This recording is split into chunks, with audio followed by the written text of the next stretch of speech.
Your knees are not worn out. They're starving. Every single day you wake up, roll out of bed, and feel that creak, that grind, that dull ache that makes you feel 30 years older than you are. And you've been told by doctors, by trainers, by every health article you've clicked on that cartilage doesn't regrow, that it's just wear and tear, that it's aging, that you need to manage it. That's not science. That's surrender. Here's what nobody's telling you. 78% of people with chronic knee pain are deficient in a single compound that cartilage cells need to survive, and it's sitting in your kitchen right now for about $2. So why does every expensive glucosamine pill, every ice pack, every rest and elevate protocol fail for so many people?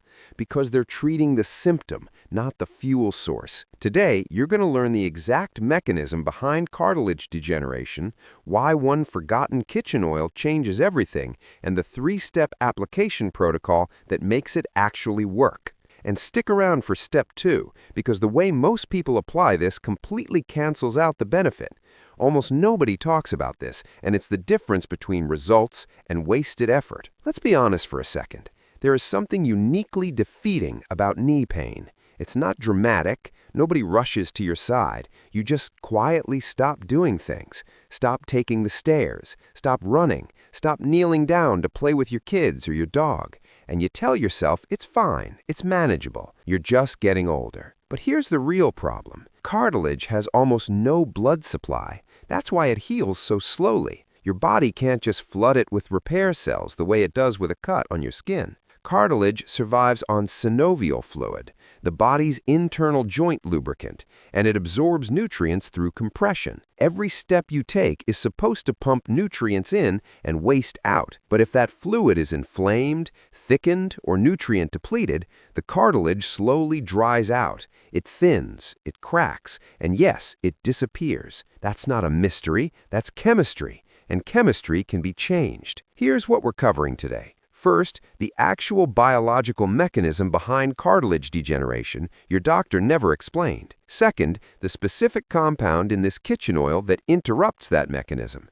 And third, the protocol, including the one step most people skip that makes the whole thing work. By the end of this, you'll understand your knees better than most general practitioners, and you'll have something you can do tonight. Most people think knee pain is a structural problem. Bone on bone, worn out cushion, a mechanical failure. So they try to fix it structurally. They take glucosamine, they do low-impact exercise, they get cortisone shots, and sometimes that provides temporary relief. But the grinding comes back because they missed the upstream cause. It's like trying to fix a wilting plant by spraying water on the leaves instead of watering the roots. You're working at the wrong level. Here's what's actually happening upstream. Chronic low-grade inflammation is systematically destroying your joint environment. And the villain isn't age, it's an enzyme called MMP3, matrix metalloproteinase 3. This enzyme breaks down collagen.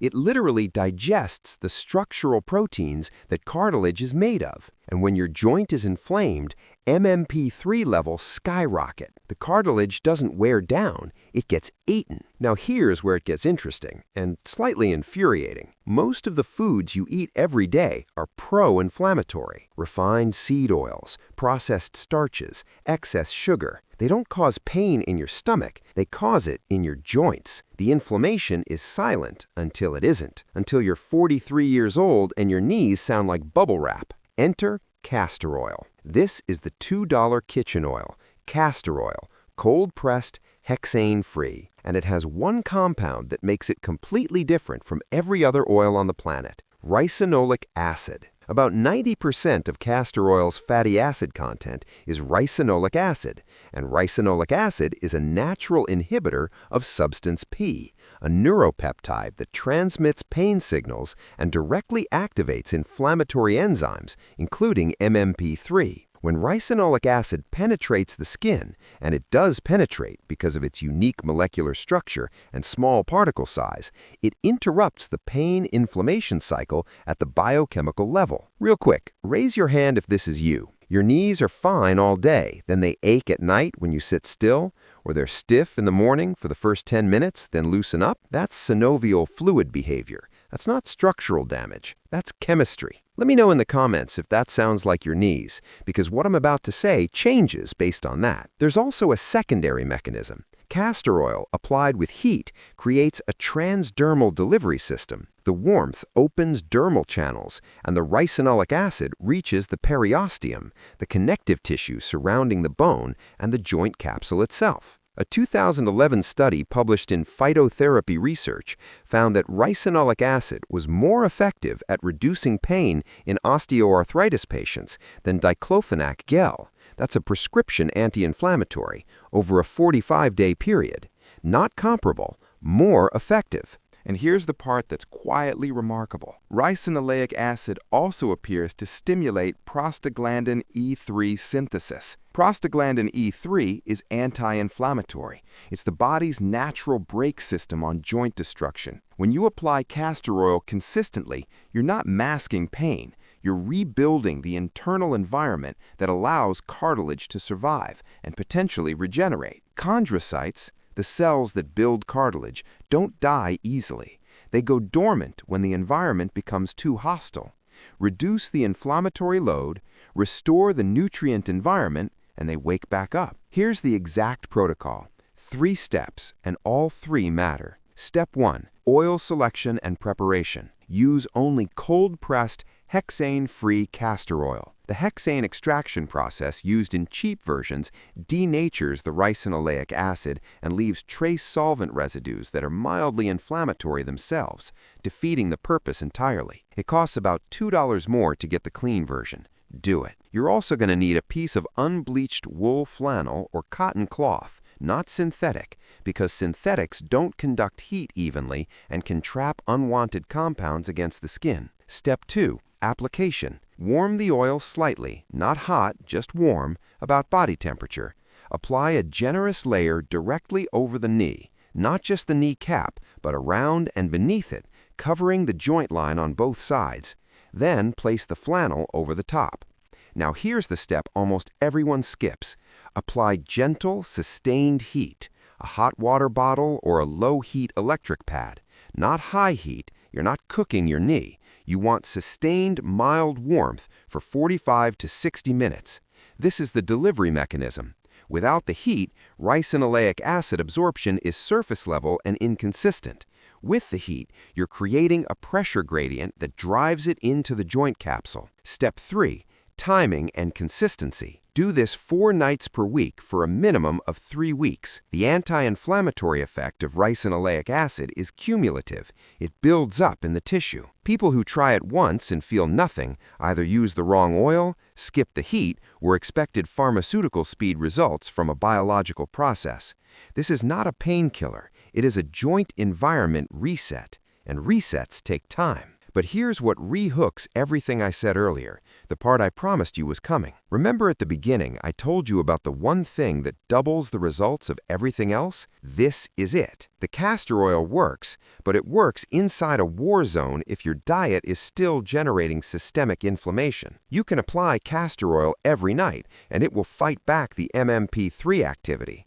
But if you're pouring gasoline on the fire at breakfast, lunch, and dinner, you're running a maintenance battle, not a healing one. The single dietary change that amplifies every topical joint protocol is this. Remove industrially processed seed oils from your diet completely. Canola oil, soybean oil, corn oil, sunflower oil. These are exceptionally high in omega-6 linoleic acid, not in itself evil, but when consumed in the ratios modern processed food delivers, they dramatically increase arachidonic acid production, which feeds directly into the inflammatory cascade that activates MMP3. When I cut processed seed oils and replaced them with olive oil and butter, real butter, and ran the castor oil pack protocol 4 nights a week for 6 weeks, my knee inflammation markers dropped significantly, and the morning stiffness I'd had for 3 years was gone by week 4. I'm not saying it's magic. I'm saying your joint cells are not broken. They're working in an environment that's broken. Change the environment, and the biology follows. There's one more thing I need to flag, and I say this because people skip it and then wonder why they plateau. Hydration. Cartilage is 70% water. Synovial fluid is water-based. If you're chronically underhydrated, the compression nutrient pump in your joints barely works. You can do everything else right and still starve your cartilage of the nutrients it needs to rebuild if you're not drinking enough water. Not sports drinks, not coffee, water. 3 liters a day, non-negotiable if you're serious about this. So here's where you are now. You're stopping the blind trust in wear and tear is just aging, because it isn't. You're starting the castor oil protocol. Cold-pressed, hexane-free, warm oil, flannel, 45 to 60 minutes of low heat, 4 nights a week, 3 weeks minimum. You're eliminating the processed seed oils that are feeding the inflammation machine from the inside. And you are absolutely prioritizing hydration because dry cartilage is dying cartilage. Your knees have been trying to heal. They just needed the right environment. You've been running them on empty and calling it aging. It wasn't. The body doesn't forget how to rebuild. It just needs you to stop working against it. Try this for 3 weeks. Come back and tell me what happened. I want to know specifically morning stiffness, night aching, stair pain. Those 3. Those are the metrics, not how you feel in general, those 3 specific things, because those are where this protocol shows up first. And if your knees have been written off by a doctor, by time, or by your own patients, give them 3 weeks. That's all I'm asking.